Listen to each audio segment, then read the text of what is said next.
Hello दोस्तों, कैसे हैं आप सब। स्वागत है आप सभी का कॉमिक वर्ल्ड 2.0 पर। तो चलिए दोस्तों, शुरू करते हैं वेद प्रकाश शर्मा का नॉवल फिरंगी, जो कि काला अंग्रेज़ का अगला और अंतिम भाग है। तो चलिए दोस्तों, शुरू करते हैं इसका पहला भाग। तो दोस्तों, कहानी हम वहीं से शुरू करेंगे जहाँ पे केशव पंडित की एंट्री हुई थी, और वो ये बोल रहा था कि ये केशव पंडित की आंखें हैं, तुम इनके ज़रिए मेरे अंदर नहीं घुस सकते। इसके पहले जितने भी पेजेस है उसमें काला अंग्रेज़ की कहानी को संक्षेप में बताया हुआ है। तो कृपया जिन लोगों ने काला अंग्रेज़ नहीं पढ़ी है वो पहले काला अंग्रेज़ को ज़रूर पढ़ लें, उसके बाद ही फिरंगी को पढ़ें। तो चलिए दोस्तों, शुरू करते हैं फिरंगी का पहला भाग। नज़ीर एलिस के दिमाग को तीव्र झटका लगा, ऐसा जैसे पहले कभी नहीं लगा था। ऐसा कोई नहीं मिला था उसे जिसकी आंखों के माध्यम से वह उसके दिमाग में न घुस बैठा हो, मगर वह जो सामने खड़ा था, जिसका नाम केशव पंडित था, जिसने दावा किया था कि वह उसके अंदर नहीं घुस सकता। उसने दावा ही नहीं किया था, बल्कि ये सच था। अपनी भरपूर कोशिश के बावजूद वह उसकी छील सी नीली आंखों को भेद कर उसके दिमाग में प्रविष्ट नहीं हो पा रहा था। जो हाथ उसने केशव पंडित से मिलाने के लिए, ये क्या, उसका वह हाथ अभी भी केशव पंडित के हाथ में ही था। बौखलाकर उसने उस हाथ को वापस खींचने की कोशिश की ही थी कि केशव पंडित ने उसे सख्ती से पकड़कर इतनी जोर से झटका दिया कि मुंह से चीख निकालते हुए वह सामने वाली दीवार से जा टकराया। उस क्षण उसके हलक से एक और चीख निकली थी। बावजूद इसके वह गजब की फुर्ती के साथ केशव पंडित की तरफ पलटा, और इस बार गुस्से की ज़्यादती के कारण उसकी आंखें सुर्ख थी, नथनों से फुंकार सी निकल रही थी। हाथ बढ़ाकर उसने खुद ही अपने चेहरे से फेस मास्क नोच लिया। अजय के चेहरे को एक तरफ फेंक दिया उसने। अब केशव पंडित के सामने वह शख्स खड़ा था जिसे ब्रिटेन के प्रधानमंत्री के पास देखा गया था। तो आप लोग यहाँ पर समझ गए होंगे कि जो अजय नाम का जो व्यक्ति केशव पंडित के पास आया हुआ था, वह एक्चुअली अजय नहीं, नज़ीर एलिस था, जो कि अजय का फेस मास्क लगाए हुए था। अब केशव पंडित के सामने वह शख्स खड़ा था जिसे ब्रिटेन के प्रधानमंत्री के पास देखा गया था। एक बार फिर वह झील सी आंखों में झांक रहा था। नहीं मिस्टर नज़ीर एलिस, उस करामाती शख्स ने अपने गुलाबी होठों पर मुस्कान बिखेरते हुए कहा, जिसका नाम केशव पंडित था। तुम अपनी आंखों के जादू से मेरी आंखों को माध्यम बनाकर मेरे अंदर की आधी ताकत को भी नहीं खींच सकते। मैं शायद वह पहला शख्स हूँ जो अपनी पूरी ताकत के साथ तुम्हारा मुकाबला करूँगा। मैंने पढ़ा है कि तुमने शेर तक की आधी ताकत खींच ली थी। कैसे हो सकता है ऐसा, कैसे? आश्चर्य और गुस्से की ज़्यादती के कारण उसका बुरा हाल था, क्योंकि केशव पंडित हमेशा यहाँ से काम लेता है। कहते हुए सामने वाले को जलाकर खाक कर देने वाली मुस्कान के साथ केशव पंडित ने एक बार फिर अपनी तर्जनी से अपनी कनपटी ठकठकाई थी। और इसमें वो ताकत है जो ताकतवर से ताकतवर आदमी को चूहे का बच्चा बनाकर रख देती है। मुझे नहीं मालूम कि ऐसा कैसे हो रहा है, लेकिन अगर हो भी रहा है, अर्थात मैं तेरी आधी ताकत नहीं भी खींच पा रहा हूँ, तब भी शारीरिक बल में तुम मुझसे ज़्यादा नहीं है। कहने के साथ उसने ठीक चीते की तरह केशव पंडित पर जंप लगाई थी। और यह सच है कि केशव पंडित उतनी फुर्ती नहीं दिखा सका। बचने की कोशिश ज़रूर की थी उसने, लेकिन बच नहीं सका, और अपने जबड़े पर घूसा खाकर मुंह से चीख निकालता हुआ हवा में चकराने के बाद ईरानी कालीन पर जा गिरा। नज़ीर एलिस केशव पंडित को संभलने का मौका नहीं देना चाहता था, तभी तो उसने तुरंत जंप लगाई। किंतु ऐसा भी नहीं था कि केशव पंडित का पुतला था। इतना तो किया ही उसने कि 2-3 करवटें ले गया। नज़ीर एलिस वहाँ जाकर गिरा जहाँ बस एक ही क्षण पहले केशव पंडित था। बार भले ही खाली गया हो, मगर अगला हमला करने के लिए वह उतनी ही फुर्ती के साथ उठ खड़ा हुआ था। तब तक केशव पंडित दरवाजे की तरफ जंप लगा चुका था। उसे भागता देखकर नज़ीर दरवाजे की तरफ लपका, मगर वह भड़ाक से बंद हो गए दरवाजे से टकरा कर रह गया था। बाहर से केशव पंडित की आवाज़ आई, मैं ये कबूल करने के साथ जा रहा हूँ दोस्त कि इस मोर्चे पर तुमसे नहीं जीत सकता।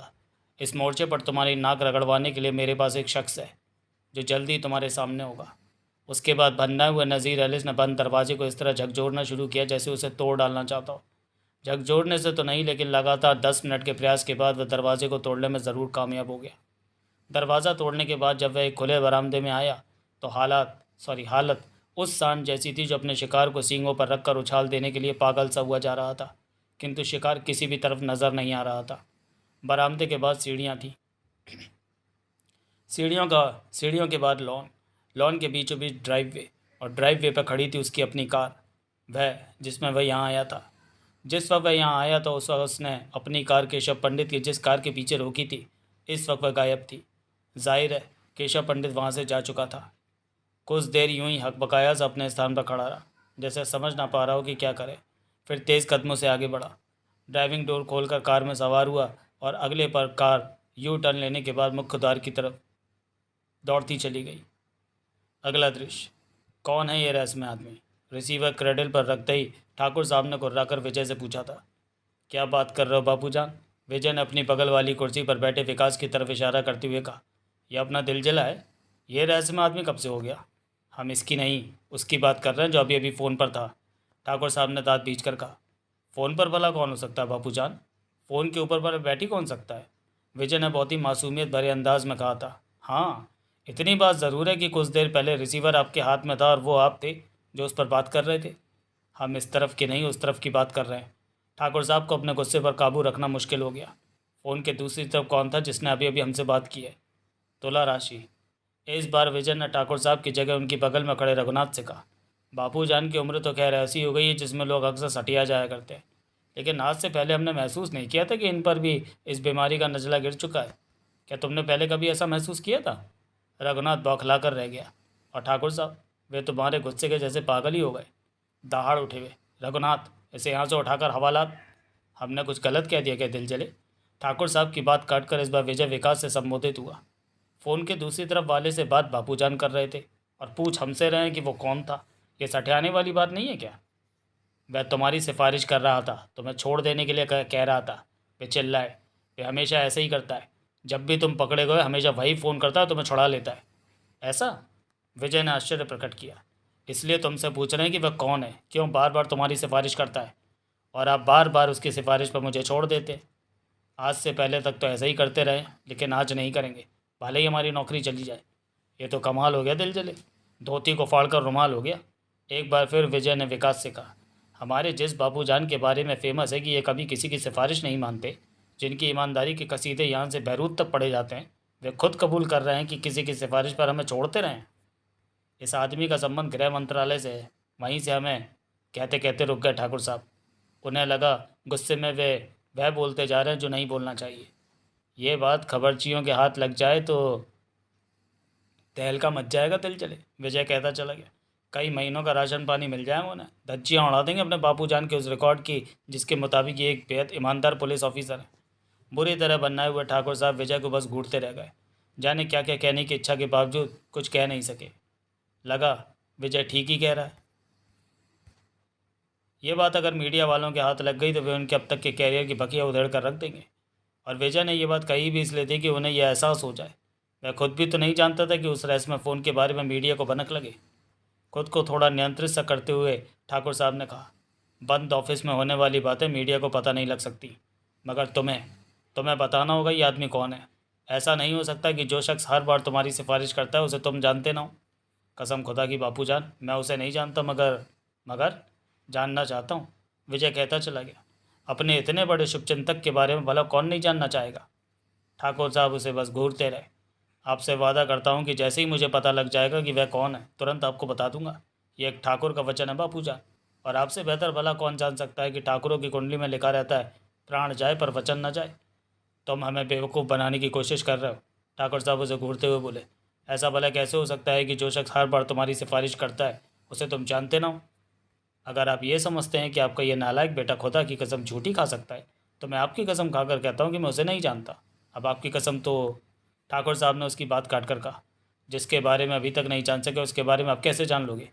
बस आप एक बार छोड़ कर देखिए मुझे, विजय ने तपाक से कहा। तब आपको मालूम होगा कि आपका ये लाडला दुनिया के सभी जासूसों को चुल्लू पर पानी में डूब मरने के लिए मजबूर कर सकता है। मैं पलक झपकते ही उसका पता। ओह, समझ गए, वो गुर्रा है। तो तुम ये सारी तिगड़म अपने आप को पुलिस की गिरफ्त से छुड़ाने के लिए लड़ा रहे हो? अब क्या कहूँ बापूजान, अपनी गुद्दी पर हाथ फिराते विजय ने शर्माने की एक्टिंग के साथ कहा। आप तो खुद समझदार हैं। नहीं, इस बार ऐसा हरगिज़ नहीं होगा। ठाकुर साहब दहाड़ उठे। हम तुम्हें किसी कीमत पर नहीं छोड़ेंगे। बुरी तरह मायूस से होते विजय ने कहा। तब तो इस नाचीज़ के सामने एक ही रास्ता रह जाएगा बापूजान। कौन सा रास्ता? खबरचियों वाला रास्ता। बड़ा ही कारगर रास्ता होता है। क्या मतलब? अब जबकि आप मुझे ना छोड़ने की कसम ही खा चुके हैं तो जाहिर है कि मुझे जेल की चक्की पीसने वहाँ जाना ही पड़ेगा। ऐसी हालत में अपने शुभचिंतक के बारे में जानने का मेरे पास एक ही तरीका है, ये कि मैं खबरचियों को उसके बारे में बता दूँ। इससे क्या होगा? आप इन खबरचियों को नहीं जानते बापूजान। मुझ जैसे लोगों के ऐसे काम या मुफ्त में कर देते हैं जिन्हें यदि किसी जासूस से कराओ तो मोटी फीस वसूली जाती है। चूहे के बिल से हाथी निकाल देने के मामलों में इन्हें महारत हासिल होती है। विजय बड़े ही अनोखे ढंग से ठाकुर साहब को ब्लैकमेल कर रहा था। मीडिया से मेरे एक बार उस शख्स के बारे में जिक्र करने की देर है, उसके बाद वे खुद ही उसकी जन्म कुंडली निकाल कर दुनिया के सामने पेश कर देंगे। ठाकुर साहब के सारे जिस्म का रोयां जैसे एक ही झटके में खड़ा हो गया। अपनी दोनों हथेलियां मेज पर टिकाकर वे विजय के चेहरे पर झुकते हुए दांत भींचकर गुर्राए। तुम मीडिया से उसके बारे में कोई बात नहीं करोगे? अजी वाह, क्यों नहीं करूँगा?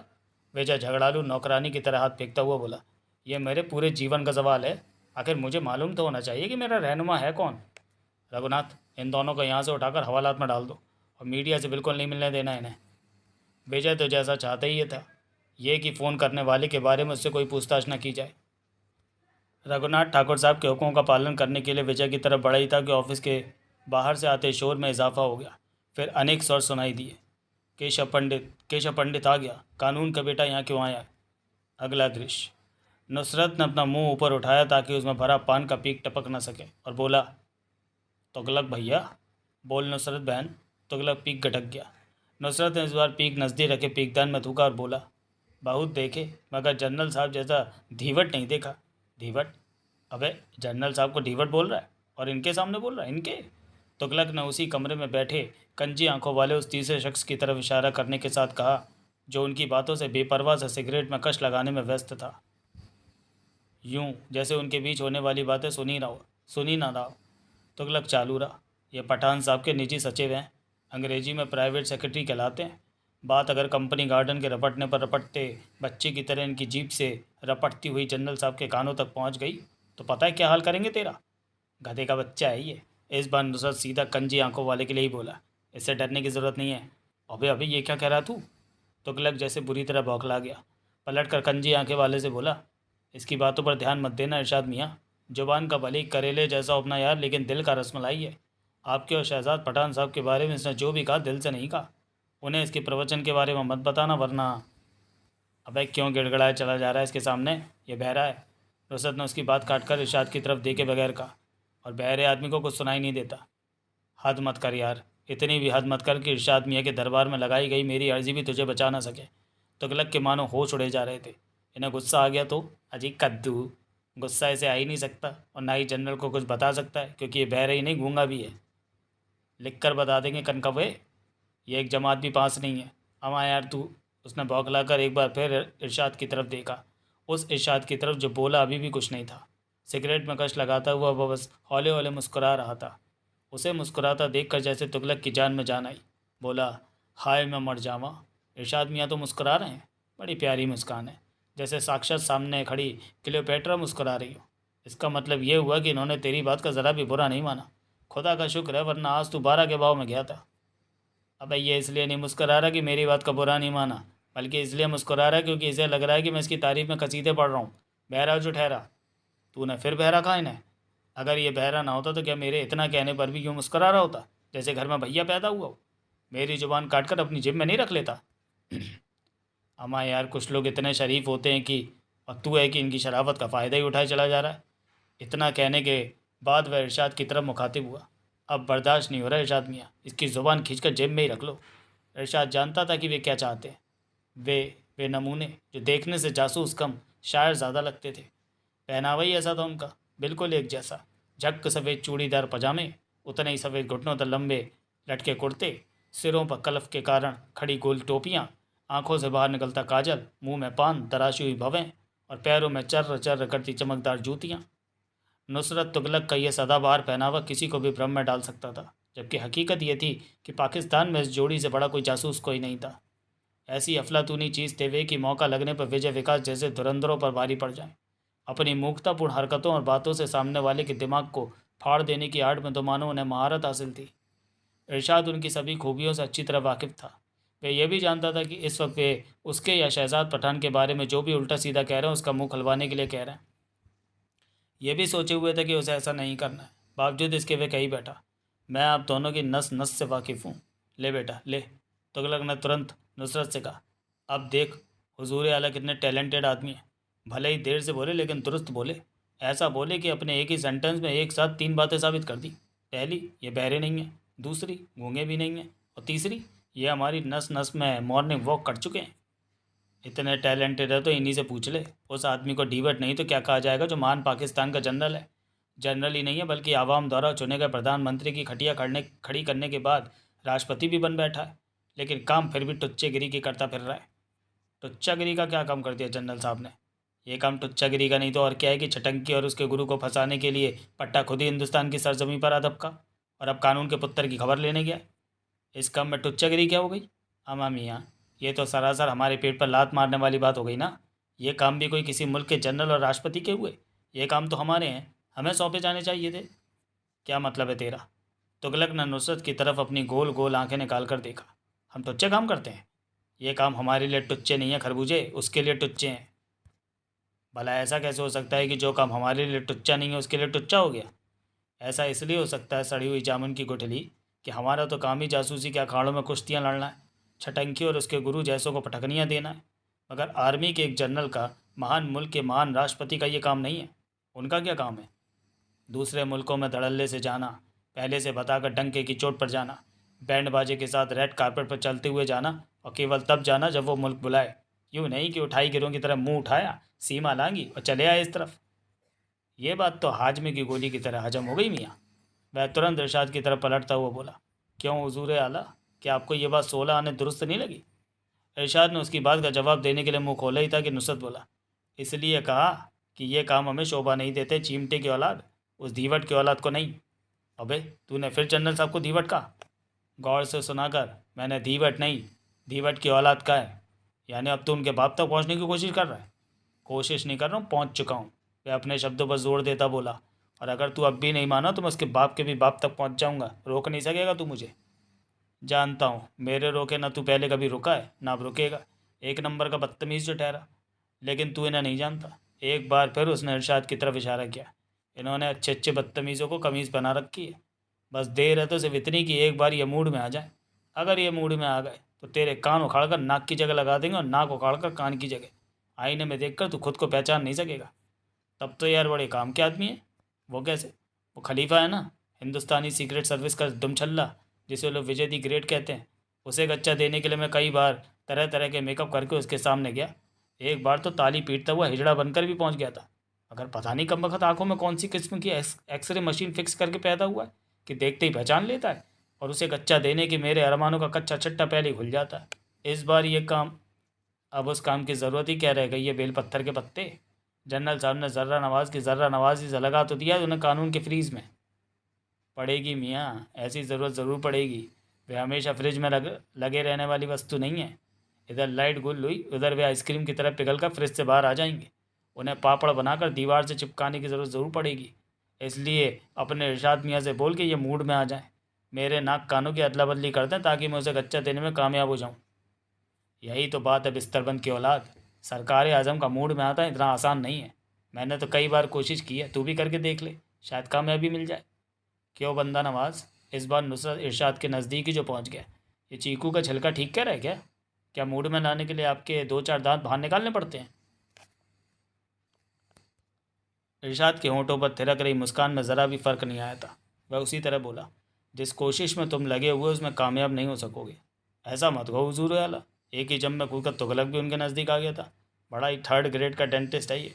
एक आध दांत निकालने की कोशिश करता है तो पूरा जबड़ा ही बाहर आ गिरता है, और उसे पुनः फिक्स करने से यह आता नहीं। मैं जानता हूँ कि तुम मुझसे जनरल साहब का मुकम्मल प्लान जानना चाहते हो। ये सारी बकवास उसी लिए कर रहे हो। और ले बेटा, एक बार फिर तुगलक ने कहा, और बोल क्या कहता है? ये वे भी जानते जो तूने अभी तक कहा ही नहीं था। वाकई मियाँ, नुसरत अब इरशाद की तरफ इस तरह देख रहा था जैसे मिस्र के पिरामिडों को देख रहा हूँ। यह तो वाकई अंतर्यामी है, बगैर बताए दिल का हाल जान लेते हैं। तांत्रिक अंगूठी है, पीपल के नीचे बैठकर भविष्य बताने वाले के तोते हैं। ये और भी बहुत कुछ है, तुगलक बोला। जब तक नहीं बोल रहे थे नहीं बोल रहे थे, लेकिन अब जब बोलना शुरू कर ही दिया तो तुझे पता लगेगा कि ये कितनी अफलातूनी चीज़ है। हुजूर, नुसरत ने सीधे इरशाद से कहा, जब आप इतने सब कुछ हैं ही और हमारे बताए बगैर ही हमारी मंशा समझ गए हैं तो बता क्यों नहीं देते कि अपने जनरल साहब हैं किस चक्कर में? इरशाद फिर कुछ नहीं बोला। वह बस मुस्कुराए चला जा रहा था।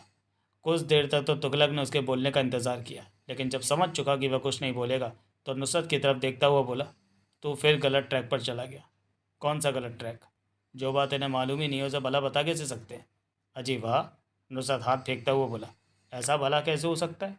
तूने खुद बताया ये जनरल के प्राइवेट सेक्रेटरी हैं। प्राइवेट सेक्रेटरी दाई होता है, दाई से भी कहीं पेट छुपता है। जनरल साहब ने इसे अपना मुकम्मल प्लान ज़रूर बताया होगा। तो मुकम्मल प्लान की बात कर रहा है। तुगलक ने एक क्षण भी गवाए बगैर कहा था। मैं शर्त लगा कर कह सकता हूँ कि उन्होंने इसे अपने प्लान के बारे में एक लफ्ज़ भी नहीं बताया। लगा चिमटे की औलाद। नुसरत भड़क गया। आज शर्त ही लगा ले तू। तुझे गर्त में नहीं मिला दिया तो मेरा नाम नुसरत नहीं। लगा। तुगलक ने हाथ आगे बढ़ा दिया। मैं जीता तो इन हजरत के मुंह पर 5 बार थूकूंगा, और तू जीता तो अपने दाएं पैर की जूती निकाल कर 5 बार इनके गाल पर मारेगा। क्या कहते हो हुजूर? नुसरत ने इशारे से पूछा। लगा लूँ शर्त? मेरे ख्याल से तो ये डेगची का ढेगली खाए पड़ा है। हंसते हुए इरशाद ने कहा। मेरे ख्याल से ये जीतेगा। तुगलक बोला। यानी मेरा आपके चेहरे पर थूकना तय? जिस बात को जानने के लिए तुम लोग इतनी मशक्क़त कर रहे हो, बस इतना ही कह सकता हूँ कि आने वाले वक्त में वह बात खुद जनरल साहब ही तुम्हें बताने वाले हैं। कौन सी बात? अपना मुकम्मल प्लान। अब प्लान की बात तो बहुत पीछे रह गई मियाँ, तुगलक ने कहा। अब तो फैसला ये होना है कि मुझे आपके हसीन मुकड़े पर थूकने का मौका मिलेगा, ये मरदूद अपनी जूती को कष्ट देगा। 1 मिनट के लिए अपनी बोलती पर ढक्कन लगा यार। बड़ी मुश्किल से जनरल साहब के प्लान पर चर्चा शुरू हुई है और एक तू है कि थूक और जूती में उलझा पड़ा है। कहने के बाद नुसरत इरशाद से मुखातिब हुआ। हाँ तो हुजूर आला, क्या फरमाना शुरू किया था आपने? जनरल साहब खुद ही हमें अपने मुकम्मल प्लान के बारे में बताने वाले हैं। कितना दम है इस बात में? इरशाद ने बताया। अगर ये कहा जाए तो ज़्यादा मुनासिब होगा कि वे तो हिंदुस्तान में सिर्फ विजय विकास से मिलने आए थे। वही तो कहा था मैंने, नुसरत बोला। उनसे मिलना हमें शोभा देता है, जनरल साहब को नहीं। जनरल साहब को इस मुल्क के प्रधानमंत्री से मिलना शोभा देता है, राष्ट्रपति से मिलना शोभा देता है, उन्हें अपनी बातों के लपेटे में लपेटना शोभा देता है। विजय। इरशाद के होठों पर अब भी मुस्कान थी। तुम लोगों ने उनके सामने विजय विकास की तारीफ़ ही इतनी कर दी थी। हमने भला क्या तारीफ़ कर दी? पाकिस्तान में जब वे तुम्हें यह समझाने की कोशिश कर रहे थे कि अफ़गानी सीमा पर बन रहे अमेरिकी सैनिक अड्डे असल में हिंदुस्तान को धूल में मिलाने के लिए हैं, तो तुम्ही ने कहा था कि जब तक हिंदुस्तान में विजय विकास नाम के जानवर हैं, तब तक दुनिया की कोई ताकत उनके मुल्क को धूल में नहीं मिला सकती, बल्कि उल्टे वही धूल में मिलाने की कोशिश करने वाले को धूल में मिला देंगे। हम अब भी अपनी बात पर अड़े हुए हैं, उसने गर्दन अकड़ कर कहा। 100% दुरुस्त कहा था हमने। जब उन्होंने ये पूछा कि विजय विकास क्या चीज़ है, तो तुमने बताया कि वे इंडियन सीक्रेट सर्विस के एजेंट हैं। इसमें क्या गलत कह दिया हमने? तब जनरल साहब ने कहा, ऐसे लोगों से निपटना, उन्हें नाकाम करना तुम्हारा काम है। तो तुमने कहा था कि उनसे निपटना इतना आसान नहीं है। पठान साहब ने कारण पूछा। जवाब में तुमने विजय विकास के बारे में इतना सब कुछ बताया कि जिसे सुनने के बाद वे उनसे मिलने को बेचैन हो गए। और वे हजरात यहाँ आदम के हिंदुस्तान की सरजमी पर। यकीनन वे इसलिए आए हैं, लेकिन छटंकी और उसके गुरु से वे मिलेगा। उनसे मिलने तो उन्होंने किसी ज़र्रा नवाज़ को भेज दिया। क्या तुम्हें नहीं मालूम कि उन्होंने ज़र्रा नवाज़ और विजय विकास के बीच होने वाली और उसके बाद उनके गिरफ्तार होने की भी सारी बातें अपने कानों से सुनी थी? ये बात भी हमें बता चुके हैं। और उन्हें सुनने के बाद तुमने कहा था कि विजय विकास को गिरफ्तार कराकर आपने कोई तीर नहीं मार दिया। जनरल साहब, इसी हिंदुस्तान में एक ऐसी हस्ती भी है जो पलक झपकती उन्हें कानून के शिकंजे से निकाल लेगी। तुम्हें तो मियाँ हमारे अल्फाज ज्यों कहते हो याद है? शंख पुष्पी में जमाल गोटा मिलाकर पीते हो क्या? तब जनरल साहब ने तुम लोगों से उस हस्ती के बारे में पूछा। अब इरशाद उनकी बातों पर ज़रा भी ध्यान दिए बगैर कहता चला गया। तुमने केशव पंडित के बारे में बताया, उसका नाम ही नहीं बल्कि उसके बारे में सब कुछ।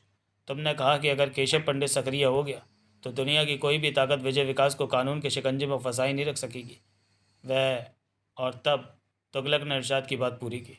तब तुम्हारे जनरल साहब कानून के उस पत्थर से मिलने निकल पड़े। जाहिर है, मगर क्यों? 1 लाख टके का सवाल तो यही है हुजूर आला कि वे क्या केशव पंडित के पास धार देने गए हैं? तुम भी मियाँ बूढ़े हो गए, मगर अपनी याददाश्त में सुधार नहीं ला सके। तुगलक ने नुसरत से कहा। यह हालत तो तब है जब तुमने खुद ही उनके थोबड़े पर अजय का मुखौटा चढ़ाया था। इतना ही नहीं, अजय के बारे में सब कुछ बता भी दिया था ताकि कानून के पुत्र से बात करते वक्त वे गच्चा ना खाएं। तो के लिए अब रही क्या गया? वे हमें खुद बता कर गए हैं कि पहले वे अजय के रूप में कानून के उस पत्थर से बातें करके ये ताड़ने की कोशिश करेंगे कि वह विजय विकास की कानूनी मदद करेगा या नहीं। अगर वह तैयार नहीं हुआ तो वे उसे साबुत का साबुत छोड़ाएंगे, और अगर तैयार हो गया तो उसकी गठरी बनाकर यहाँ ले आएंगे, यहाँ से पाकिस्तान ले जाकर कराची के चिड़ियाघर में। वही तो जानना चाहते हैं हम। जो काम हमारा है उसे वे खुद क्यों करते घूम रहे हैं? क्यों पेट पर लात मार रहे हैं हमारे? उनका आखिर प्लान क्या है? उन्हें पाकिस्तान की सत्ता संभालनी है, या हमें ये सब तभी करना पड़ा जब तुम दोनों ने अपने हाथ खड़े कर दिए? एकाएक वहाँ शहजाद पठान की आवाज़ गूंजी। अगला दृश्य। चारों तरफ से आवाज़ें उठी। केशव पंडित आ गया। किसी ने यह भी कहा, कानून का बेटा यहाँ क्यों आया है? ठाकुर साहब के ऑफिस के बाहर वाले बरामदे में हंगामा तो पहले से ही मचा हुआ था। केशव पंडित को देखकर उसमें इजाफा हो गया। पत्रकारों को यह एहसास जो हो गया था कि अब यहाँ कोई खेल होने वाला है। ऐसे ही किसी खेल की तो दरकार थी उन्हें। सो कैमरों की फ्लैश लाइटें चमकने लगी। लगभग सभी चैनल्स के कैमरे केशव पंडित की तरफ घूम गए। पत्रकारों में ज़बरदस्त जोश था। वे एक के ऊपर एक गिर रहे थे। अनेक ने केशव पंडित पर अपने अपने सवाल दागे। सवाल इतनी तेज़ी से दागे जा रहे थे कि केशव पंडित के सामने उनमें से किसी के सवाल का जवाब देने का मौका ही नहीं था। अपने गुलाबी होठों पर मुस्कान सजाए वह सीधा राजनगर के एसएसपी की तरफ बढ़ा, जो ठाकुर साहब के ऑफिस के अंदर से बंद दरवाजे के बाहर तैनात था। यही समय था जब हाथ में माइक लिए एक चैनल के संवाददाता ने अपने कैमरे की तरफ घूमकर जोश भरे स्वर में कहा, आप देख रहे हैं कि केशव पंडित यहाँ पहुँच चुका है। ये तो आप जानते ही होंगे कि केशव पंडित को कानून का बेटा भी कहा जाता है। ये एक ऐसा शख्स है जिसके पास एलएलबी की डिग्री नहीं है, एडवोकेट नहीं है। ये अदालत में खड़ा होकर किसी का केस नहीं लड़ सकता, लेकिन फिर भी कानून का बेटा कहलाता है। ऐसा इसलिए क्योंकि कानून की डिग्री केवल 3 या 5 साल पढ़कर हासिल की जाती है, जबकि इस शख्स ने 15 साल जेल में रहकर कानून और सिर्फ कानून ही पढ़ा है। कानून के बड़े बड़े पंडित मानते हैं कि कानून की जितनी नॉलेज केशव पंडित को है, उतनी बड़े से बड़े वकील को भी नहीं है। ऐसे शख्स का यहाँ पहुँचना बेसबब नहीं हो सकता।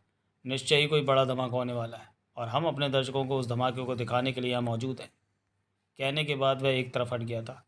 उसका यह हटना जैसे अपने कैमरामैन के लिए संकेत था कि अब उसे क्या करना है, और कैमरामैन ने किया ये कि अपने कैमरे का रुख केशव पंडित की तरफ घुमा दिया। यही समय था जब एसएसपी के नज़दीक पहुंच चुके केशव पंडित ने जेब से 4 मीनार का पैकेट और म्यूजिकल लाइटर निकालकर एक सिगरेट सुलगाई। उसमें एक भरपूर कश लगाया और धुएं को गटकता से बोला, मुझे मिस्टर विजय से मिलना है। सॉरी मिस्टर केशव पंडित, एसएसपी ने शालीनतापूर्वक कहा, उनसे कोई नहीं मिल सकता। बहुत ही संक्षिप्त सवाल, वजह? मुझे ऐसा ही आदेश है। किसने दिया? केशव पंडित ने पूछा। इंस्पेक्टर जनरल ऑफ पुलिस ने। इस बार केशव पंडित ने तुरंत कुछ नहीं कहा। कहने से पहले उसने अपनी नीली आंखें एसएसपी की आंखों में डाल दी थी। एसएसपी को लगा कि लेज़र किरणें उसकी आंखों को चीरती चली जा रही हैं।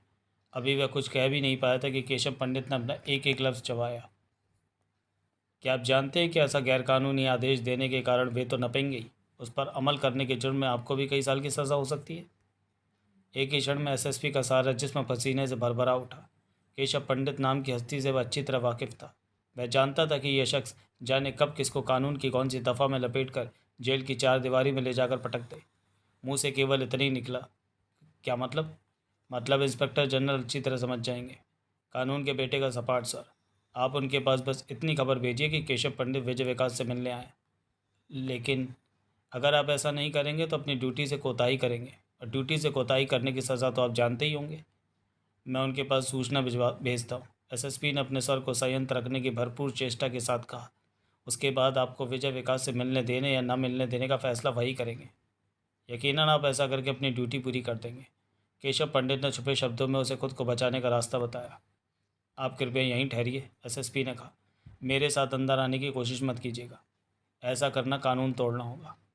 जालिम के होठों पर बहुत ही आकर्षक मुस्कान थी, और आप शायद अच्छी तरह जानते हैं कि केशव पंडित इस देश के कानून की इतनी इज्जत करता है कि उसकी किसी धारा को कभी नहीं तोड़ता। एसएसपी दरवाजे की तरफ घूम गया। दस्तक दी। कौन है? अंदर मौजूद रघुनाथ ने पूछा।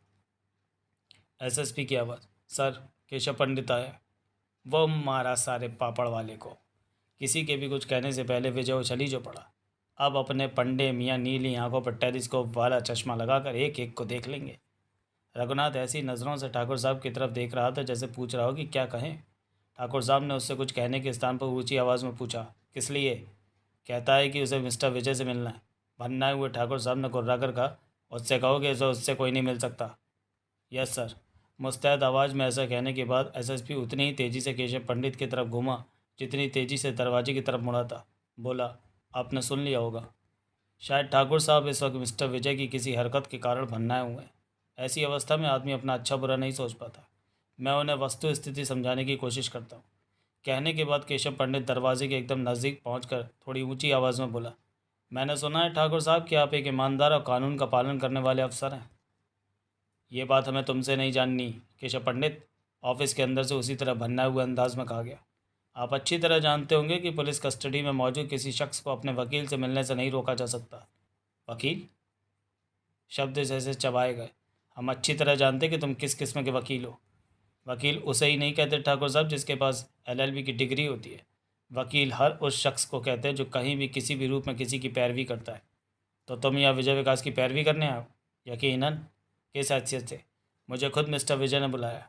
विजय ने? ठाकुर साहब चौंके, तेजी से पलटकर कहर भरी नज़रों से विजय की तरफ देखा, गुर्राए। तुमने भला इसे कब बुला लिया? कत्ल करने के बाद से एक एक पल तुम हमारी आंखों के सामने हो, कोई फ़ोन तक नहीं किया तुमने? टेलीपैथी बापूजान, टेलीपैथी से। विजय ने जैसे बुरी तरह बौखला कर कहा। हमें पूरी उम्मीद है कि टेलीपैथी के बारे में आपने ज़रूर सुना होगा।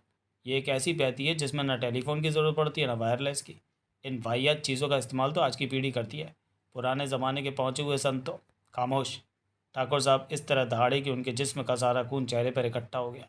विजय सक पकाया, फिर अगली पल रघुनाथ से बोला, बापू जान का ब्लड प्रेशर बढ़ गया रघु डालने, बड़ी खतरनाक बीमारी है ये। फ़ौरन से भी पहले किसी डॉक्टर को बुलाओ, अगर तुमने अभी बताते हम तुझे। कहने के साथ मारे गुस्से के आग बबूला हुए ठाकुर साहब उस पर झपटी जो पड़े। मगर विजय वहाँ कहाँ? एक पल पहले ही वो अपनी कुर्सी छोड़ चुका था। इससे पहले कि विजय कुछ कहता अथवा ठाकुर साहब उस पर दोबारा जंप लगाते, केशव पंडित की आवाज़ आई, मिस्टर विजय ने मुझे यहाँ कानूनी सलाह लेने बुलाया है, और ऐसा करना मिस्टर विजय का राइट है। आप किसी से उसका कानूनी अधिकार नहीं छीन सकते। ऐसा करने पर आप खुद कानून तोड़ रहे होंगे। कानूनी सलाह वकील से ली जाती है और तुम वकील नहीं हो। ऐसा कानून की किसी किताब में नहीं लिखा कि पुलिस कस्टडी में फंसा कोई शख्स केवल एलएलबी धारक वकील से ही कानूनी सलाह ले सकता है। उसे ये अधिकार है कि वह चाहे जिसे भी वह इस योग के समझता हो कानूनी सलाह ले सकता है। ठाकुर साहब ने एक बार फिर बनाकर कुछ कहने के लिए मुंह खोले ही था कि रघुनाथ ने कहा, सर, मेरे ख्याल से केशव पंडित की बातों को अनसुनी करना उचित नहीं होगा। यह आदमी कानून की धाराओं को रेशम की डोरी बनाकर इस्तेमाल करने के मामले में महारत रखता है। रेशम की उस मजबूत डोरी में बांध कर ये मुझे और शायद आपको भी कानून के कटघरे में खड़ा कर देगा। ठाकुर साहब ने रघुनाथ की तरफ देखा और देखते ही रह गए। बात जैसे एक ही झटके में उनकी समझ में आ गई थी। एक बार फिर वहाँ केशव पंडित की आवाज़ गूंजी। उसके लहजे में चेतावनी सी थी। मेरे ख्याल से अब कानून के रक्षक है ठाकुर साहब, उसकी किसी धारा को तोड़ेंगे नहीं। ठीक है, हम दरवाज़ा खुलवाते हैं। ऊंची आवाज़ में कहने के बाद इधर ठाकुर साहब ने रघुनाथ को दरवाज़ा खोलने का इशारा किया, उधर केशव पंडित के होठों पर बहुत ही प्यारी मुस्कान उभरी, और तीसरी तरफ उसी चैनल का संवाददाता लपक कर अपने कैमरे के सामने आता हुआ बोला, देखा देखा आपने, कानून के बेटे ने किस तरह कानून के सबसे बड़े रक्षक को कानून की धाराओं में लपेट कर दरवाज़ा खोलने के लिए मजबूर कर दिया।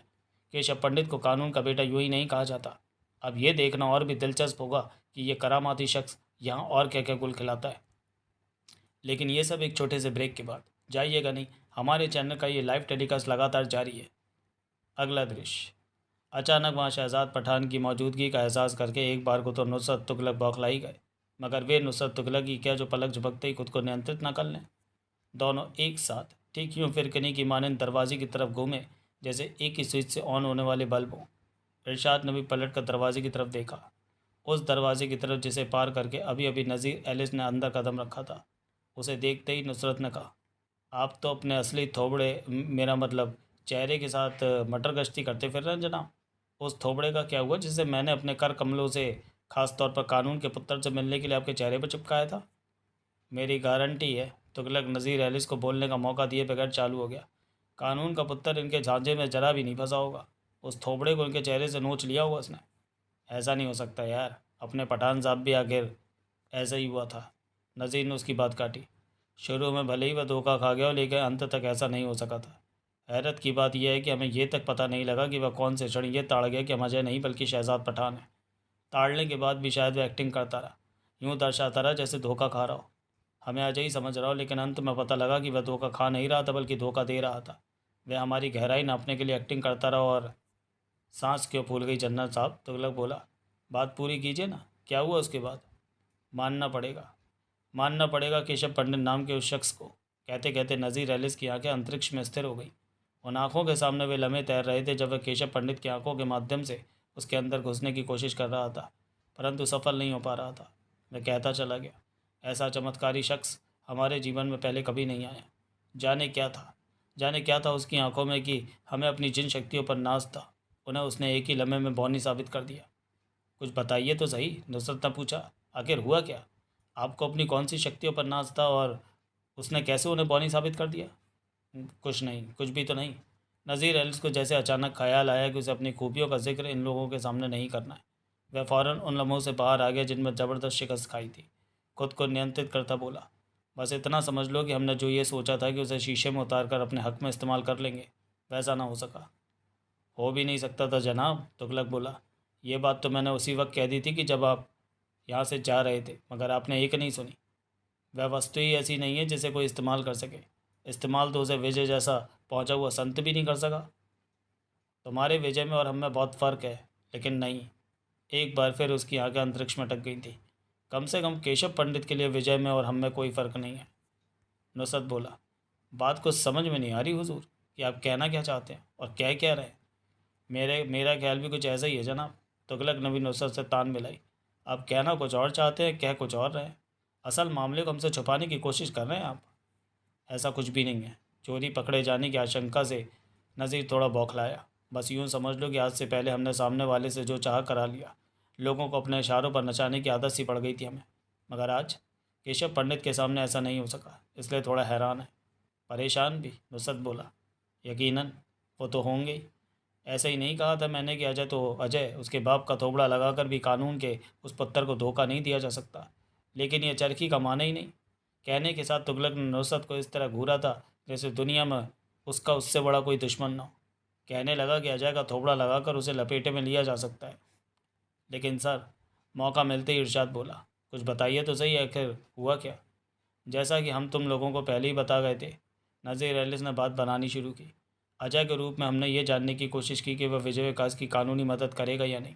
हमने पहले ही सोच लिया था, अगर इनकार कर देता है तो उसे नहीं छेड़ेंगे, लेकिन यदि तैयार हो जाता है तो अपने चंगुल में फंसा कर यहाँ ले आएंगे। मगर उसने ऐसा मौका ही नहीं आने दिया। उससे पहले ही हम पर हमला कर दिया। तब तो उसने आपका भुड़ता बना दिया होगा, नुसरत बोला। तुगलक ने कहा, अबे अकल से पैदल है क्या। भुड़ते में पता तक नहीं चलता कि बैगन कहाँ और मसाला कहाँ, जबकि अपने जनरल साहब साबुत के साबुत खड़े नज़र आ रहे हैं। मेरा दावा है कि भुड़ता उसने इनका नहीं बल्कि इन्होंने उसका बना दिया होगा। साला पड़ा होगा किसी पतीले में। क्यों जनाब, गलत तो नहीं कहा मैंने। नज़ीर एलिस उनके तौर तरीक़ों को अच्छी तरह समझ चुका था, इसलिए मुस्कुराए बगैर नहीं रह सका। बोला, ना ही वह हमें भुड़ता बना पाया, ना ही हम उसे। ऐसा भला कैसे हो गया। एक का तो बनना ही चाहिए था।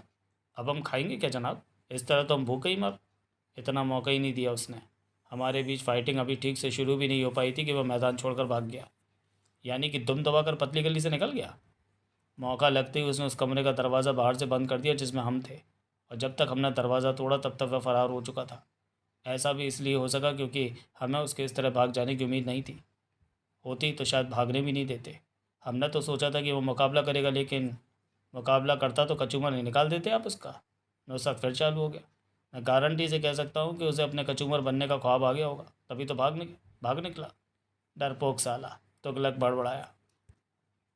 नहीं, नज़ीर गंभीर स्वर में बोला, उसे डरपोक नहीं कहा जा सकता। ना उसे, ना ही विजय विकास को। निश्चित रूप से ये तीनों उतने ही बल्कि उससे भी कुछ ज़्यादा ही टैलेंटेड है जितने तुमने बताए थे। उन सबको सुनने के बाद ही हमारे दिल में उनसे मिलने की, उनसे टकराने की लालसा पैदा हुई थी। और बात को बैंक से लिए गए लोन की तरह किश्तों में नहीं जनाब, बकरे को एक ही झटके में हलाल कर देने वाले घुटे हुए कसाई की तरह पूरी कर दीजिए। केशव से टकराने के बाद ये लालसा और ज़्यादा बलवती हो गई है।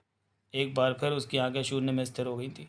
जी चाहता है कि कम से कम एक बार उससे खुलकर मुकाबला हो, उस हस्ती की गहराई नापने का मौका तो मिले हमें। लेकिन आप फिर अटक गए जनाब। अफसोस की मौका नहीं है, इतना टाइम नहीं है हमारे पास। रिस्ट वॉच में टाइम देखने के साथ वह कहता चला गया, कराची पहुंचना होगा। 5 घंटे बाद हमें डेनमार्क से मिलना है। ये कौन जानवर हुआ। डेनमार्क की वह शख्स है जिसकी देख रेख में अफ़गानी सरहद पर अमेरिकी सैनिक अड्डे स्थापित हो रहे हैं। वही तो हुजूर, इरशाद मियाँ से वही तो डिस्कशन कर रहे थे हम। ये कि राष्ट्रपति महोदय कहाँ विजय विकास और केशव पंडित जैसे भुनगों से मिलने के चक्कर में पड़ गए। उन्हें तो रूस के प्रधानमंत्री के साथ लंच करना शोभा देता है, अमेरिका के राष्ट्रपति से गलवैयाँ करना शोभा देता है। ये भुनगे तो हमारे लिए हैं। हमने पहले ही कहा, हमें खुद यहाँ इसलिए आना पड़ा क्योंकि तुम लोगों ने हाथ खड़े कर दिए थे। हाथ खड़े नहीं किए थे जनाब, केवल विजय विकास के बारे में बताया था।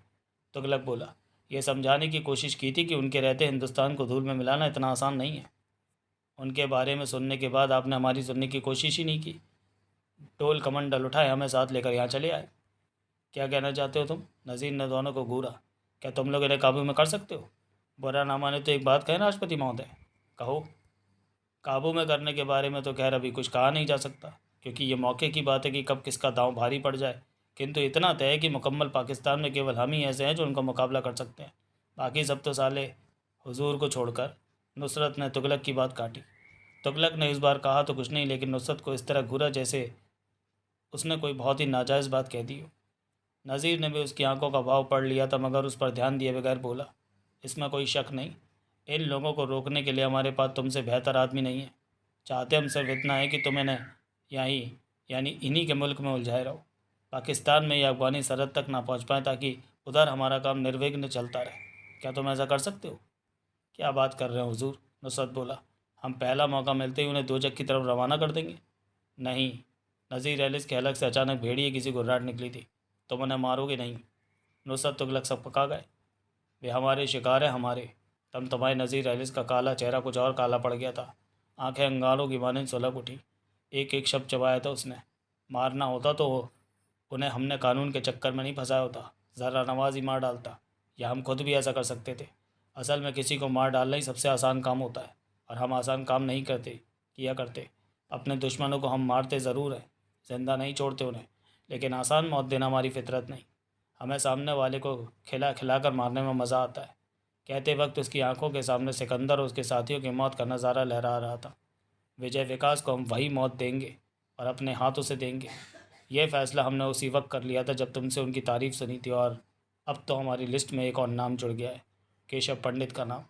इस शक, इस शख्स को पारने से पहले हम ये ज़रूर देखना चाहेंगे कि ऐसा इसमें क्या है जिसकी वजह से मैं हमारे सामने से फ़रार होने में कामयाब हो गया। इसलिए हमारा उधर का काम पूरा होने से पहले तुम्हारा काम इन्हीं लोगों को सिर्फ यहाँ रोके रखना है, उन्हें मारना नहीं। मौत तो तुम उनकी हमारे हाथों से देखोगे। समझ गए जनाब? हम अच्छी तरह समझ गए। तू समझ गया होगा, नुसरत ने तुरंत विरोध किया। मैं नहीं समझा, मेरी समझदारी ज़रा छोटी है। मतलब? नज़ीर एलिस ने उसे घूरा। ये गोंचू है, उसने तुगलक की तरफ इशारा किया। आपके जलाल के सामने घुटने टेक दिए इसने, इसलिए कह रहा है कि समझ गया। असल बात यह है कि ये भी जानता है कि समझने की ज़रूरत हमें नहीं, आपको है। क्या कहना चाहते हो? वही जो कुछ देर पहले आपने कहा था, ये कि किसी को मार देना आसान है लेकिन उसे खिलाए रखना मुश्किल। भले ही ये बात उतने सटीक तरीके से विजय विकास पर लागू नहीं होती, यानी उन्हें मार डालना खरगोश की गर्दन पकड़कर मरोड़ देने जितना आसान नहीं है, लेकिन खिलाए रखना तो और ज़्यादा मुश्किल है। खेल ही खेल में वे आदमी का टेंटवा दबा देते हैं। कहने का मतलब ये हुआ जनाब कि उन्हें खिला खिलाकर मार डालने के विचार को हवाई कर दें तो बेहतर होगा। दांव उल्टा पड़ सकता है। इसकी जगह खुदा से इबादत करें कि हम उनका क्रियाक्रम करने में कामयाब हो जाएं। तो क्या हम ये समझें कि जो हमने कहा तुम उसे नहीं कर सकते? नज़ीर एलिस ने कहर भरे सर में पूछा था। अजी कैसी बातें कर रहे हैं जनरल साहब? नुसरत से पहले इस बार तुगलक ने कहा था। आपके सामने हमारी औकात ही क्या है? इतनी हिम्मत ही कैसे हो सकती है हमारी जो पूरी पाबंदियों के साथ आपके हुक्मों का पालन न करें? तो फिर क्या मतलब इस बात का? अजी कोई मतलब नहीं है। असल में इस ढीवट की किसी बात का कोई मतलब होता ही नहीं है। एक बार फिर तुगलक नुसरत को बोलने का मौका दिए बगैर कहता चला गया। ये तो साला पैदा ही बिना मतलब हो गया था। मेरी बात सीधी इसके अब्बा और अम्मी जान से हुई है। दोनों में से किसी का इरादा इसे पैदा करने का नहीं था। बस यूँ ही हो गया, खामा खां हो गया, मज़े मज़े में हो गया। इसलिए बेफालतू की बातें करता रहता है। इसकी बातों पर ध्यान न दें और बेफिक्र होकर उधर का मोर्चा संभालें। इंशाअल्लाह हम इस तरफ के आफ्ताब को उस तरफ नहीं पहुँचने देंगे। ये बात हम इसके मुंह से सुनना चाहते हैं। कहते वक्त नज़ीर एलिस लगातार नुसरत को घूर रहा था। और आपने किसके मुंह से सुनी है? नुसरत ने पूछा। नज़ीर ने तुगलक की तरफ इशारा किया। इसके? आप गलत फैमिली के शिकार हैं हुजूर, नुसरत ने एक बार फिर तुगलक को बोलने का मौका दिए बगैर कहा। जब हम पैदा हुए थे तो मेरा मुंह इस जामुन की औलाद के होठों में ठूस दिया गया था, और इसका मुंह मेरे होठों में। अर्थात जो ये कहता है उसे मेरा कहा माना जाता है, और जो मैं कहता हूँ उसे इसका। नज़ीर एलिस ठहाकर लगाकर हंस पड़ा। कितने अच्छे लग रहे हैं तुगलक भैया, नुसरत बोला। दांत फाड़ते हुए कितने अच्छे लग रहे हैं सरकार। अबे, तुगलक बौखलाया। दांत फाड़ते हुए नहीं, हंसते हुए बोल कुड़मगज, हंसते हुए। देख कैसे मोती से झड़ रहे हैं। नज़ीर एलिस का ठहाका बुलंद होता चला गया। अगला दृश्य। कैमरे, वीडियो कैमरे और अपनी नोटबुक्स हाथों में लहराते तथा शोर शराबा करते पत्रकारों ने भी केशव पंडित के साथ ठाकुर साहब के ऑफिस में घुसने की पुरजोर कोशिश की थी, परंतु ज़बरदस्त मशक्क़त के बाद फोर्स ने उन्हें नाकाम कर दिया। केशव के अंदर आते ही दरवाज़ा वापस बंद कर लिया गया था। आओ पंडे मियाँ आओ। उसे देखकर सबसे पहले बोलने वाला विजयी था। अब तो इस बेमुरब्बत दुनिया में अकेले तुम ही हो जो हमारी डूबती नैया को भवसागर के पार लगा सकते हो। केशव पंडित के गुलाबी होठों पर मुस्कान तैर कर रह गई। उसने बगैर कुछ कहे अपनी जेब से 4 मीनार का पैकेट और म्यूजिकल लाइटर निकालकर इस तरह सिगरेट सुलगाई जैसे वहाँ किसी अन्य की मौजूदगी का एहसास ही ना हो। तो मैं इन्हें जो भी कानूनी सलाह देनी है दो, ठाकुर साहब उखड़े हुए सर में बोले, और यहाँ से जाओ। कानूनी सलाह के नाम पर तुम्हें घंटों रुकने की इजाज़त नहीं दी जा सकती। इतना टाइम तो देंगे जितने में मिस्टर विजय अपने साथ पेश आई वारदात का ब्यौरा दे सकें। केशव ने उन्हें गहरी नज़रों से देखा था। ठाकुर साहब खामोश हो गए। खामोश अज्ञात भी था और विकास भी। विकास ये देखना चाहता था कि केशव खेल क्या खेलता है। हाँ तो मिस्टर विजय, केशव उससे मुखातिब हुआ, वहाँ जो कुछ भी हुआ था वह सब मुझे अक्षरक्ष बताइए। विजय ने ये छुपाने के साथ सब कुछ बता दिया कि ज़ारा नवाज़ ने उसके सीक्रेट एजेंट होने का भेद खोलने की धमकी भी दी थी। तब तक केशव पंडित की सिगरेट खत्म हो चुकी थी। उसके अंतिम सिरे को उसने फर्श पर डालने के बाद अपने चमकदार जूते की नोक से कुचला और एक और सिगरेट सुलगाने के लिए बहुत ही इत्मीनान से बोला, नहीं, कोर्ट में तुम्हें यह सब नहीं कहना है। सबके कान खड़े हो गए। विजय ने पूछा, और क्या कहना है? यह कि आपके पास कोई ज़र्रा नवाज़ नहीं आया था। उस शख्स को जीवित अवस्था में आपने कभी देखा ही नहीं जिसे ज़र्रा नवाज़ कहा जा रहा है। और जब वह आया ही नहीं था, आपने जीवित अवस्था में उस शख्स को कभी देखा ही नहीं, तो इस बात का सवाल ही नहीं पैदा होता कि उसे आपने अपने हाथ से गोली मारी है। क्या कह रहे हो पंडे मियाँ? विजय जैसा शख्स बुरी तरह हैरान। बापू जान के पास पूरे सबूत हैं। इन्होंने हमें रंगे हाथों ये उस शख्स को अपने साथ लेकर आए थे। उसकी बात काट कर केशव कहता चला गया, उस वक्त वह जिंदा नहीं था, मरा हुआ था। मतलब अपने साथ ये लोग उसकी लाश लेकर आए थे? लाश इन्होंने तुम्हारे कमरे में डाल दी और तुम्हें गिरफ्तार कर लिया। ये क्या बकवास कर रहे हो तुम? ठाकुर साहब बुरी तरह बौखला उठे। हम भला ऐसा क्यों करेंगे? क्यों नहीं करेंगे? केशव पंडित ने उल्टा सवाल किया। कोर्ट ये अच्छी तरह जानती है और अब तो इस देश का बच्चा बच्चा जान चुका है कि पुलिस आए दिन ऐसे खेल खेलती रहती है। लाशों से कहीं और से बरामद होती है, दिखा कहीं और से दी जाती है। मारा किसी और ने होता है, हत्यारा किसी और को बता दिया जाता है। कई मामलों में तो मरने वाले तक की शनाख्त बदल दी जाती है। मरा राम होता है, बता रहीम दिया जाता है। पुलिस जो कर जाए कम है। रस्सी को साहब आप ही लोग बना सकते हैं, हम ऐसे पुलिस वाले नहीं हैं। ठाकुर साहब गुर्राए। केशव पंडित ने सपाट लहजे में कहा, किसी वर्दी वाले के माथे पर नहीं लिखा रहता ठाकुर साहब कि वह कैसा पुलिस वाला है। ठाकुर साहब दहाड़ उठे, मगर हम इसके पिता हैं, भला हम इसे किसी झूठे केस में क्यों फंसाएंगे? आप काफ़ी लंबे समय से ऐसे किसी मौके की तलाश में थे। मौके की तलाश में थे? हम इसके पिता? सारा राजनगर जानता है कि आपके और मिस्टर विजय की कभी नहीं पटी, इसलिए इकलौते बेटे होने के बावजूद ही आपके साथ नहीं रहते। या इस बात को यूँ भी कहा जा सकता है कि आप इन्हें अपने साथ नहीं रखते। सारा राजनगर ये भी जानता है कि आपने खुद छड़ियों से मार मार कर इन्हें अपने बंगले से निकाल दिया था। राजनगर ये भी जानता है कि हमने ऐसा क्यों किया था। क्यों किया था? क्योंकि यह आवारा है, बदचलन है, नालायक है और अपनी गैर कानूनी हरकतों से कभी भी आपको शर्मसार कर सकता है। बात केशव पंडित ने पूरी की। इसमें शक नहीं, ठाकुर साहब ने जोर देकर कहा। इससे पूछा जाए, जब यह कुछ करता ही नहीं है तो इसके पास इतना विशाल और आलीशान बंगला कहाँ से आ गया? कहाँ से ये अनेक देशी विदेशी गाड़ियाँ मेंटेन करता है? कमाई का ऐसा कौन सा स्रोत है इसके पास जिसके बूते पर इतनी शान शौकत से रहता है? आपके ख्याल से इनके पास ये सब कहाँ से है? कोई नाजायज़ स्रोत ही हो सकता है। यही। केशव पंडित ने घुटे हुए वकील की तरह बात को दूसरे ही मोड़ दे दिया। 24 घंटे आपको यही चिंता सताया करती है। आप यही सोचकर अंदर ही अंदर दहशत ज़दा होते रहते हैं कि एक दिन आपका बेटा, आपका अपना खून किसी ऐसे जुर्म में लिप्त सिद्ध हो जाएगा जिससे आपके मुंह पर कालिक पुज जाएगी, आपके कैरियर पर दाग लग जाएगा। उस कैरियर पर जिसे आपने सारी ज़िंदगी तपस्या करके संवारा है, जिससे आपको बेहद बेहद मोहब्बत है। आप कुछ भी सह सकते हैं मगर अपने करियर पर दाग नहीं सह सकते। इसलिए आपने सोचा, इससे पहले कि ऐसा कुछ हो, क्यों ना आप ही मिस्टर विजय को हत्या के इल्ज़ाम में पकड़ लें। इससे आपके दो फ़ायदे हुए। पहला, मिस्टर विजय किसी ऐसे संगीन जुर्म में दुनिया के सामने आने से बच गए जो हत्या से भी ज़्यादा घिनौना हो सकता है। उस अवस्था में इनके आपका बेटा होने के कारण आपकी भी किरकिरी होती। दूसरा, आपने क्योंकि अपने बेटे को खुद पकड़ा है, इससे आपकी वाह वाह होने वाली है, और अपनी वाह वाह से ज़्यादा और अब चाहती क्या है? याद रहे, अपने कैरियर को चमकाने के लिए, उसे निखारने के लिए उस बेटे की बलि आपके लिए कोई मायने नहीं रखती जो आपकी नज़रों में पहले ही। ये क्या बकवास करे चले जा रहे हो तुम? ठाकुर साहब हलक फाड़कर दहाड़ उठे। होश में भी हो? जानते भी हो इस वक्त तुम किसके सामने खड़े क्या बके चले जा रहे हो? मैं पूरे होशो हवास में हूँ इंस्पेक्टर जनरल साहब। केशव पंडित ने अपने एक एक शब्द को जमा कर बहुत ही पैने स्वर में कहा और फिर थोड़ा गैप देकर बोला, वैसे भी जो कानूनी सलाह मैं अपने क्लाइंट को दे रहा हूँ, कम से कम यहाँ आपको उसमें किसी किस्म का व्यवधान डालने का कोई राइट नहीं है। आप मुझे कोर्ट में क्रॉस कर सकते हैं, वहाँ आपके हर सवाल का जवाब मिलेगा। कोर्ट में? ठाकुर साहब भन्ना है। कोर्ट में तो तुम खड़े तक नहीं हो सकते, तुम्हारे पास एलएलबी की डिग्री नहीं है। बावजूद इसके मुझे कोर्ट में खड़ा होना आता है और वहाँ खड़े होकर अपनी बात कहनी भी आती है। वहाँ तुम किस हैसियत से अपनी बात कहोगे? गवाह की हैसियत से। केशव पंडित के होठों पर उसकी सदाबहार जीवन मुस्कान नाच रही थी। मेरे ख्याल से आपको मालूम होगा इंस्पेक्टर जनरल साहब कि दुनिया की कोई भी कोर्ट किसी गवाह को कोर्ट में खड़े होकर अपनी बात कहने से नहीं रोक सकती। गवाह? तुम इस मामले में गवाह हो? मुस्कान और गहरी हो गई। चश्मदीद? किस बात की चश्मदीद गवाह हो तुम? मारे हैरत के ठाकुर साहब को बुरा हाल था। जिस वक्त इन दोनों को गिरफ्तार किया गया उस वक्त इसकी कोठी पर दूर दूर तक तुम्हारा पता नहीं था, मगर मैं वहाँ था जहाँ आपने ज़र्रा नवाज़ को एनकाउंटर किया, जहाँ से उसकी लाश उठाकर मिस्टर विजय की कोठी पर ले गए। कहाँ? ठाकुर साहब बुरी तरह बौखला गए। कहाँ एनकाउंटर किया हमने उसे? कहाँ थे तुम? सारे सवालों के जवाब यहीं ले लेंगे ठाकुर साहब तो कोर्ट में मेरे मुंह से जानने के लिए आपके पास क्या रह जाएगा? तुम झूठ की हांडी चढ़ाने की कोशिश कर रहे हो कि जब अदालतों में झूठ की हांडी ही चढ़ा करती हैं ठाकुर साहब। इतना भी अंधेर नहीं है। कोर्ट में काल्पनिक कहानियाँ नहीं चलती। वहाँ जो कोई जो कहता है उसे उसका सबूत देना होता है। जब मैं सबूत पेश करूँगा तो आपकी आंखें फट पड़ेंगी। क्यों बेपैर के उड़ाए चले जा रहे हो पंडे मियाँ? इतनी देर से खामोश विजय बोला, भला तुम अपनी हवाई कहानी के सबूत कहाँ से पेश कर दोगे?